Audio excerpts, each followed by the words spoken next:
All right, but we're going to begin this hour with the story of a Ukrainian chef and his fight to follow his dream. Chef Mirali Dilbazi was forced to close the doors of his newly opened restaurant in Kyiv when the Russians invaded his country. Imagine putting that sign in the window. But recently, he was able to feel inspired once again, thousands of miles away, at a restaurant here in Brooklyn.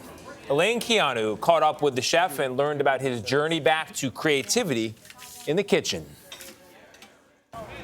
At this farmer's market in New York City, Chef Mirali Dilbazi marveled at America's bounty. The types of produce he's seeing here for the first time will serve as inspiration for his passion, cooking. I'm not a good artist, but I'm not a bad cook, so... Dilbazi is from Ukraine, and while he may not consider himself an artist, his creativity in the kitchen allowed him to fulfill a lifelong dream last year. In late 2021, despite a host of pandemic-induced challenges, he opened Mirali, his fine dining restaurant in the capital city of Kyiv. 4 months later, Russia invaded Ukraine. What did you think when you first learned about the Russian invasion? Life changed because it was your dream about restaurants cancelled in one second.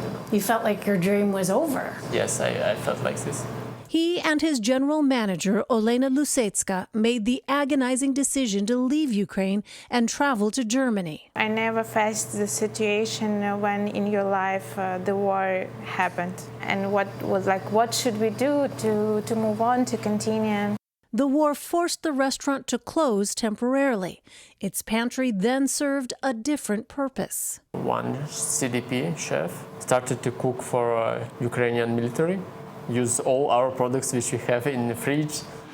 Dilbazi and Quijano now find themselves across the world, thanks to a food critic and fan who introduced them to this Brooklyn restaurant. Through September, they'll oversee the menu and staff at Fulgurant's Laundromat, where the green facade is just as vibrant as the ideas of its residents. Though the sign may suggest otherwise, this is a place where rising chefs are invited to take over for a period of time, implementing their own unique visions, much in the same way owner Hugo Ivernat reimagined the storefront itself.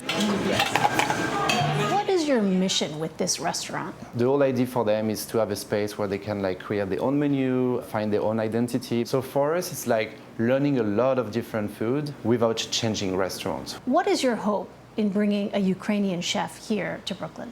If Mirali is able to do what he loves to do, even if it's not in Ukraine but somewhere else, and we can help him achieve that, I think this is the first step.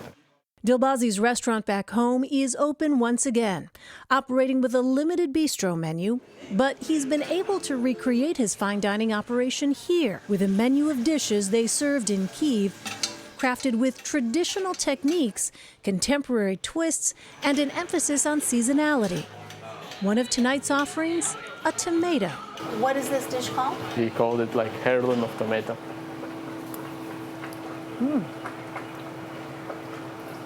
That is fabulous. There's many, many flavors that I taste. What else is in there, you said?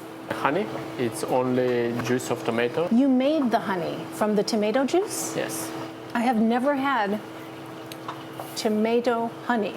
It's a showcase of the creativity that Dilbazi believes is so important. See you smiling. Why are you smiling? Tell me why, Mirali, because I see the joy. Yes, in Ukraine there's war, but we can go be creative in dark time, and here I can use energy for creative something, not for thinking about the war. For CBS Mornings, Elaine Quijano, Brooklyn, New York. I love New York because they allow people to continue to chase their dreams. Yes. Even when they're running from something like what's going on. Another good restaurant in Brooklyn, Gayle. I was going to say, time for you to come. Time for you to come over the bridge. Once again, another example of why all the cool things and cool people, Tony Dokoupil, live in Brooklyn. Just saying. That's right.